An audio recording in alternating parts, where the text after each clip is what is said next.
Hello and welcome back to A Shark's Perspective. Entrepreneurs, like all business leaders, and I see this all the time in my own consulting efforts, suffer from often not knowing what they don't know. And again, like many business leaders, they sometimes chase what their competitors are doing and then invest too much time and money into something and become too reactive to the next problem. But what's the next thing that entrepreneurs or anyone should fix? The business problem that's most immediate or the one that's most impactful?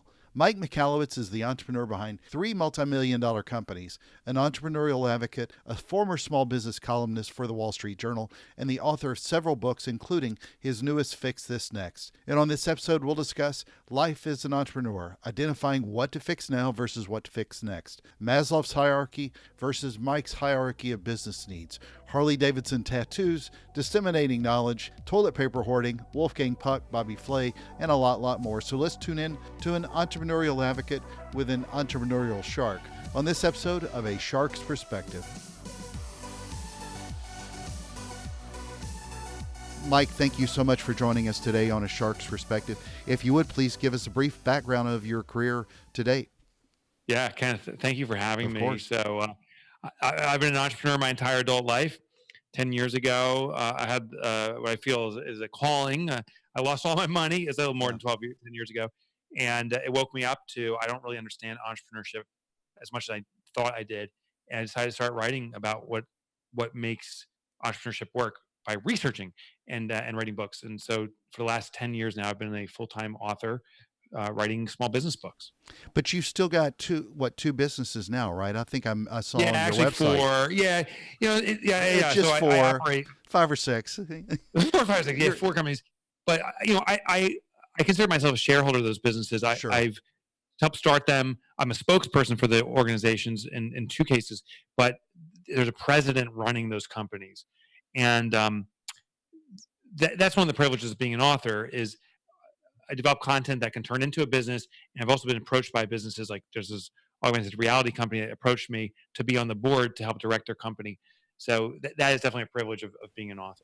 Well, you mentioned on your site that you ran those and you test out your research. Elaborate, if you will, what you mean by testing out your research, because I love that comment. Yeah. So, as I research out these concepts of different businesses and try to consolidate it to a simple system, I need a guinea pig. And Yeah. so my readers that own businesses volunteer, but also I want to run up my own business. So one of my companies here, it's called Profit First Professionals, and yeah, it's small with 12 employees, but we're testing concepts around employee engagement. How do you get employees acting like owners? That's a common question I get. So we've been researching it now for we're about 2 years into it, and we're running tests on our company and finding stuff that works is highly impactful and counterintuitive, and finding stuff that doesn't work. And we'll continue on for another year or two and test out with other companies once we have the formula figured out. And then it becomes a book. So when I write a book, it's usually 5 years in before the book is produced because of the test. So what was the inspiration for your newest book, Fix This Next? How did you approach it differently than, say, from your other books? Yeah. So I came up with a thesis, and for me to come up with a thesis, it's pretty simple. I just survey my readership now. In the beginning, it was hard because I didn't have a readership, but now I just ask entrepreneurs like, what do you need now? And what I found in the thesis of Fix This Next is the biggest challenge business owners have is knowing what their biggest challenge is. Yeah. We're in confusion, and particularly when there's macro shifts going on, when the economy, recession, those things. It really brings this rush to do all these apparent issues we have, but not addressing the impactful one. And at any given time, any business has one most important issue that needs to be addressed. It's true for any circumstance. It can only ever be one most of anything. So what's the one most important issue? So I developed a tool called the business hierarchy of needs that helps a business owner very quickly identify the one thing they need to work on right now to move the business forward. Once that's addressed, what's the next one thing they need to work on? So in that business hierarchy, kind of unpack that and what you saw Sure. as far as each layer of the pyramid. Yeah, so the business hierarchy of needs, I translated from Maslow's hierarchy of needs, but it has a significant and extremely important difference. So Maslow studied human needs, and proposed what's now called the Maslow hierarchy of needs, and says foundationally there's certain needs that must be addressed above all else, and Hmm. then those are what's called physiological needs. Hmm. We need to breathe air, eat food, drink water, and then once needs are adequately satisfied and can support the next level, we move on to that. The next level of Maslow's hierarchy is safety needs. We need shelter, warmth, clothing, and then you continue up, and it goes to esteem and ultimately self-actualization, meaning living life's purpose. Well, we are instinctually wired into ourselves, like our eyes seeing, our ears hearing, touch, taste, all those elements work collectively to give us an instinctual uh, call to action, if you will. For example, right now we're talking, this could be considered an experience in self-actualization or esteem, the higher levels of Maslow's hierarchy. But if I'm eating a hamburger while we're talking, I start choking on it and my airway is blocked, all of a sudden I will inherently and automatically revert to choking and coughing and trying to get it out because I can't get air, a physiological need. So we are wired to automatically adjust our behavior to meet the most foundational need that's not satisfied.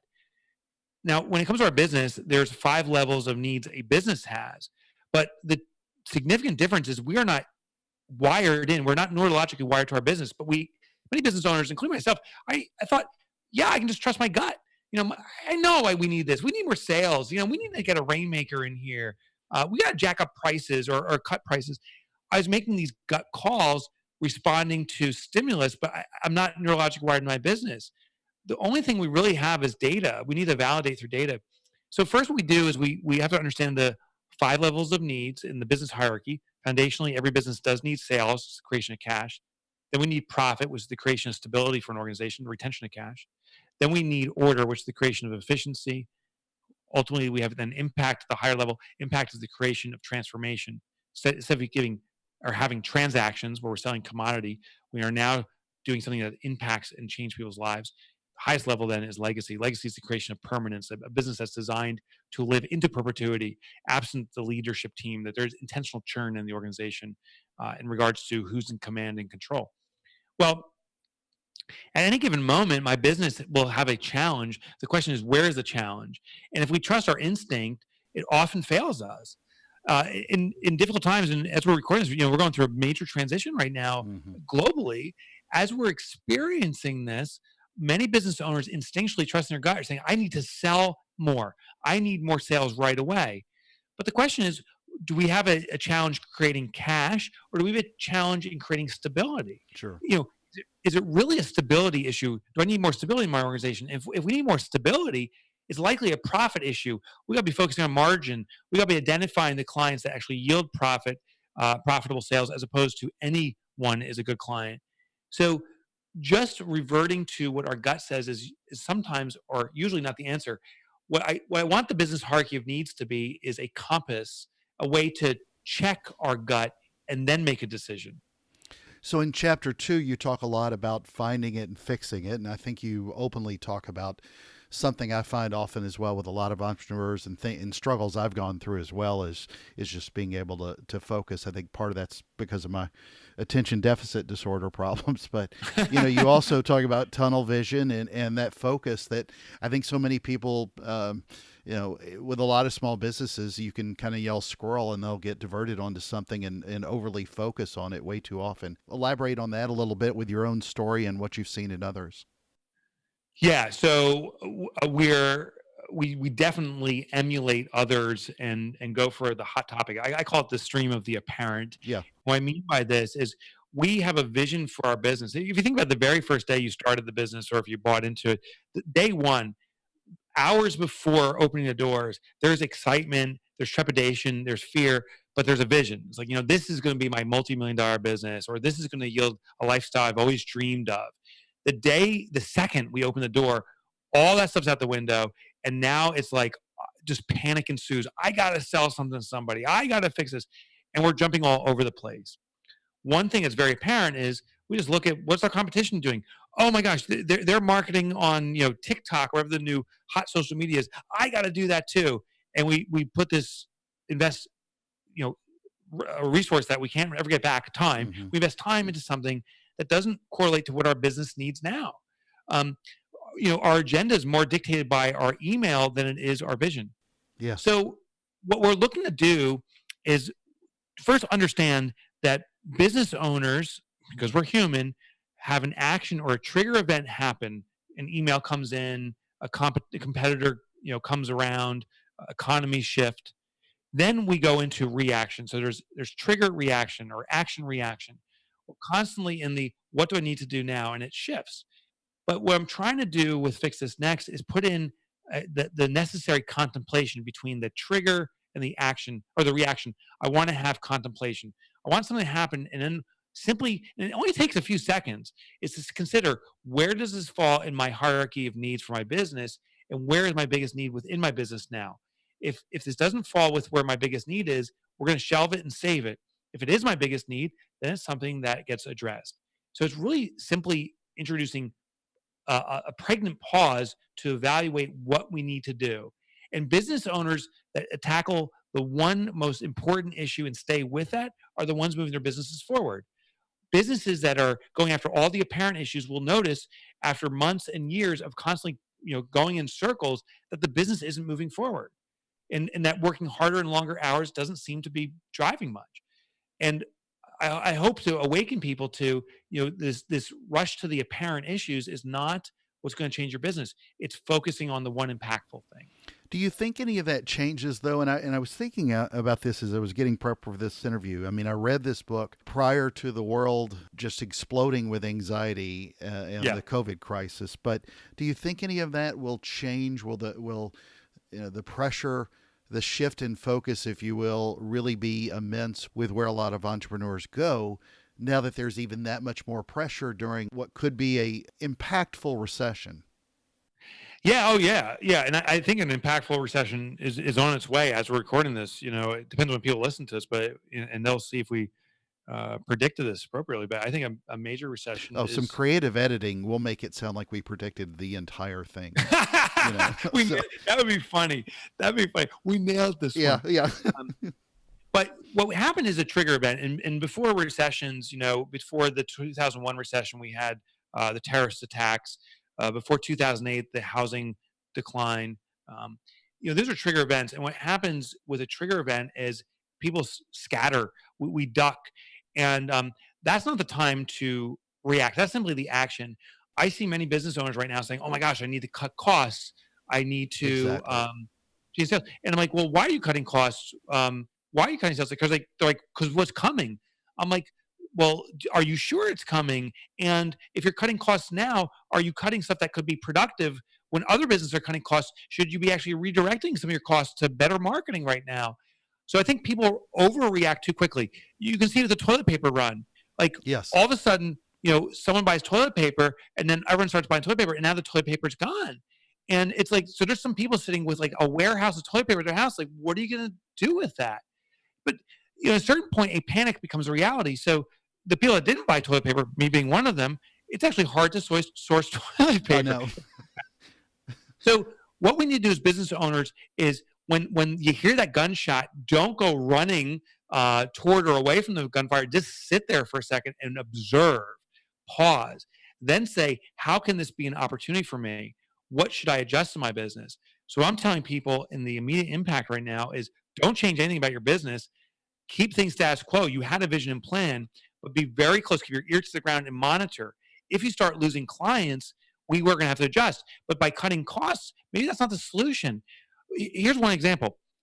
If you start losing clients, maybe you're going to lose 10% of your clients. That happens in many recessions. But realize your competitors will lose 10% of clients. Maybe your big competitors. One of my businesses, we have 450 clients. They're in the accounting and bookkeeping space. Well, we have a big competitor that has about 10 times. They have 5,000 clients. If we lose 10%, we're losing 45 clients. That impacts my business. Mm-hmm. But they're going to lose 10%. They're going to lose 500 clients. Let me not look at the 45 I lost and say, what am I going to do? Let me look at the 500 that are being lost by the big competitor and saying, how am I going to serve them? Because, clients in the recession, everyone's reacting. This is a trigger for them to say, you know what? I didn't like doing business with this company anyway. Here's my justification to leave them. So now I have 500 prospects that have left a competitor that are going to need some form of service. Can I pick up 10 or 15% of them? Well, now I added 50 or maybe even 75 clients to my business. So we just got to move with pause and consideration, not with overreaction. Could not agree more. This is just such an amazing time to be able to think of this as opportunity. I don't want to be too overly optimistic either, but people have got to understand they're planting seeds with customers, and these are going to grow. It's so. Chapter 7, you talk about evolving from transaction to transformation with impact. I thought that was a really good chapter as well, and unpack that chapter. What you mean by that evolution? Yeah. So what's interesting here is businesses that move to this level. There's basically two distinct stages in these five levels. The first Hmm. three levels are about getting. We need to get sales. We need to get profit. We need to get efficiency throughout our organization. If you achieve those elements, then you have the ability to give. So you need to get to give. And the give level is impact and legacy. Well, with an impact, it's where you realize that you're not competing on a commodity here. That your offering is not just a replaceable offering, it is something of greater meaning to your customers. One example could be like Harley Davidson.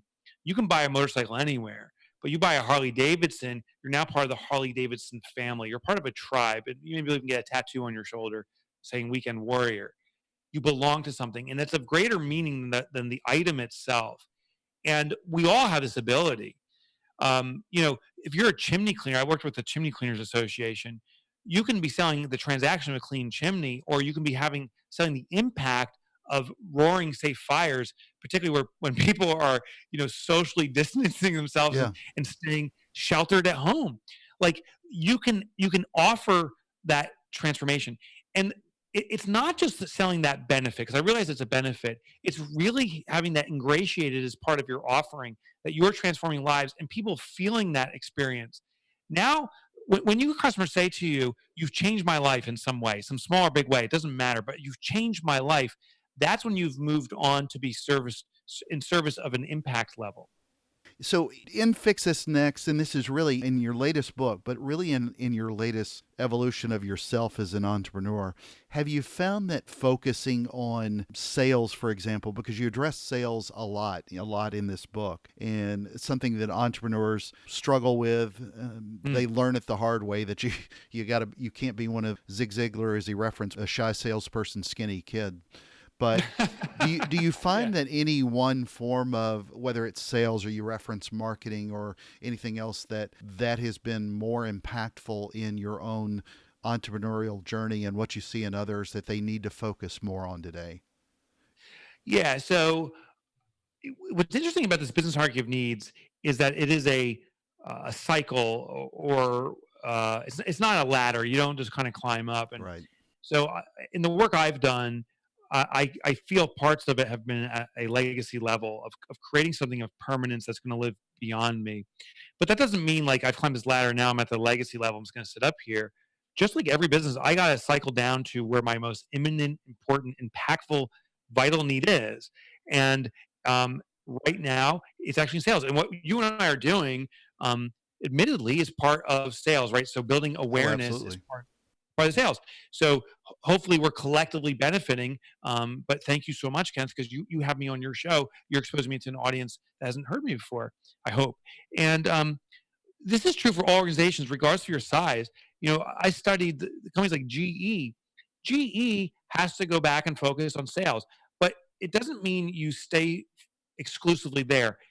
But the other thing is, it's not like we turn on one switch and turn off the other. So when sales are back and running effectively, then we may have to move toward a focus on resolving issues at the profit level, but sales continue on. This is like a structure, like building a building. If I want to build a 5-story building, you got to start at the foundation. But if I build the foundation massively and I put a little tool shed as the first floor, it's going to fall within the foundation. So that's not going to work. And if I build a little foundation that's the size of a tool shed and I put Freedom Tower on top of it, it's going to crush the foundation. So you have to build these in relation to each other, and you keep on cycling back down to make sure the base is strong enough to support the level above it, and so forth. Mike, you're in New Jersey. We talked about having a tattoo of a Harley on your shoulder, but I actually have a tattoo of a great white on on my shoulder. But they have a nice aquarium in New Jersey. So I asked this of all my guests: what is your favorite kind of shark and why? So my favorite shark is probably a sand shark. They're small Yeah. sharks, and that's actually what I went fishing once. The very first quote unquote fish I ever caught was a shark. It was a sand shark, and I just fell in love with the beauty of that animal and the speed and the power, even though it's so small. So just yeah, if I think of sharks, I always think of sand shark first. Yeah, I was just petting, and I wasn't supposed to, just petting a nurse shark about 2 weeks ago. So any of those that are kind of the friendly sharks are nice. But Mike, it's a special time in the show. Are you ready for the 5 most interesting and important questions you're going to be asked today? Yeah, lay them on me. All right, number one, being a podcaster, speaker, and author, or being an entrepreneur? Author. Yeah, if I had to pick anyone, it's author first. Well, so if you think of being a podcaster, speaker, author, all of those combined, or being an entrepreneur, what's your favorite? yeah, still the author, speaker, podcaster. I just think there's power in disseminating knowledge. Yeah, and that's a great Love it. chapter as well about giving instead of getting. So, and I like that pivot in your career. Number two, profit first or the toilet paper entrepreneur, previous books.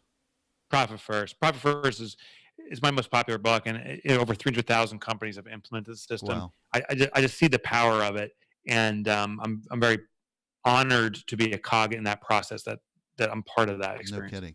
Well, we did talk about getting toilet paper. So, speaking of a good place to hoard toilet paper, Costco or Sam's Club? We're Costco members, There you go. so Costco's it. Number four, and you reference these guys in the book, Wolfgang Puck or Bobby Flay? Bobby Flay. I'll tell you why Bobby Flay. Bobby Flay. I heard a backstory about him. And he's a Jersey guy. I think he is a Jersey guy. I didn't know anything about him. Just celebrity cook. These guys, celebrity chef, I should say. I heard a story. A young girl with a terminal disease and said, "My dream is to meet Bobby Flay." Bobby got the message while en route somewhere, redirected Wow. his flight, came and visited her. And I was like, "Holy crap, Good for him. that's awesome." Yeah, it is. That is indeed. And I also feel like I could almost either afford or cook like Bobby Flay. I could afford something he could cook. Wolfgang, every time you go in, it's ridiculous, but it's great food as well. Number five, and the most important question that you're going to be asked today is biscuits or cornbread? Biscuits, hands down, especially from what's that restaurant chain? Cracker Barrel. Cracker Barrel, man. God They got bless great you. Yes, thank you. Finally, somebody that knows. So, Mike, where can people find out more about you, get a copy of the new book, Fix This Next, find your site, and more? Thanks for allowing me to share this. So fixthisnext.com is the website for my book. And I have a free evaluation there too. So you can evaluate your business, identify what needs to be fixed next. It's free and it takes probably under 5 minutes to evaluate your business. And then more information on me is at mikemotorbike.com. It's actually Mike Michalowicz. No one can spell that. So mikemotorbike.com as in the motorcycle. Go there. All my books, you can get chapter downloads. I used to write for the Wall Street Journal. All that stuff's there for free. Mike Michalowicz, thank you so very much for being with us today on A Shark's Perspective. Thank you, Shark.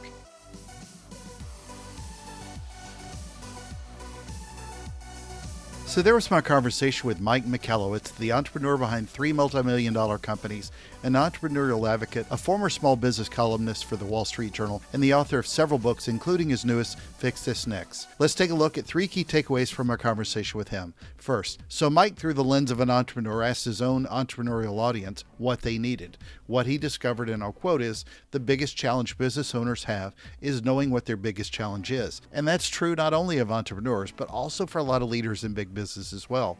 How many times do you rush to fix something you see as an immediate problem rather than the one that has the most impact? I see this all the time as well with entrepreneurs who look at sales as the fix to any problem. Smart CEOs will tell you that's often just a band-aid fix for a short period of time. But Mike created his own version of Maslow's hierarchy of needs as to a business hierarchy of needs. He breaks it down in the pyramid at the bottom to top with sales, profit, order, impact, and legacy. So definitely take a look at that and how it impacts you and your business. Second, typical problem for many people is that we look at what others are doing and then think that we have to do this because the competitors are doing something like this. It sometimes reminds me of how business leaders get trapped in the prison of 2 ideas. One that they're doing and one that you have to be doing because they're doing it as well. And for many people, they start running down the wrong rabbit hole just because it seems like the right path to keep busy. This is often true when he said, and I quote, "Our agenda is more dictated by our email than it is our vision."